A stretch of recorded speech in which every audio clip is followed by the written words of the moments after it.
I'm standing here on the island of Rhodes, Greece, where the Apostle Paul came on his third missionary journey. Acts 21 and verse 1 says that the following day he came unto Rhodes and then to Patara. Of course, he was leaving Miletus, where he had met with the Ephesian elders. He had already ministered in northern Macedonia. Before that, he had spent time discipling and training in Ephesus.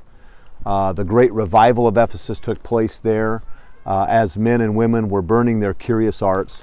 Now, having finished this third missionary journey, he's traveling toward Jerusalem. And here in Rhodes, we're mindful of so many of the great aspects of the Apostle Paul's missionary journeys. Over 16 years he traveled. The Apostle Paul traveled more than 12,500 miles. He established ministry in thousands of square miles area, major cities, smaller areas, on ships and prisons. Everywhere he went throughout the Mediterranean, he was not ashamed of the gospel of Jesus Christ. I think especially about Paul at Miletus, because just not too far from here, maybe 70 miles or so, he made his final stop in what we might call a pastor's conference. And he reminded those pastors how that he had held nothing back from them, how that he had gone publicly and from house to house, how that he had served and with humility of mind and tears he had preached the gospel. And I'm amazed when I think about this Mediterranean ministry and the Asia Minor ministry, the ministry on the islands, because the Apostle Paul was going into civilizations that for hundreds of years had been steeped in paganism. The Minoan civilization, as is pictured over my shoulder in the city of Lindos.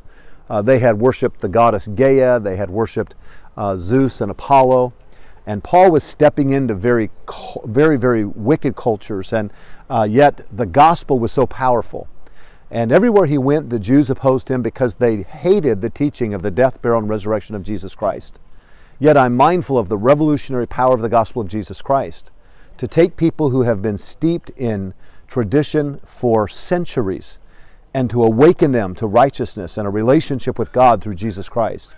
And that is exactly what God has called us to do in America, a place that has become much more polytheistic, a place that oftentimes seems very hardened, and yet the gospel is still powerful to change lives if we will just stand and boldly proclaim the gospel in love, as did the Apostle Paul. In fact, Paul said that the Holy Ghost witnessed in every city, and I believe he's witnessing in your city today. And as he was faithful in the first century, 58 AD on this island, may we be faithful on our island, wherever we may be, to preach the glorious gospel of Jesus.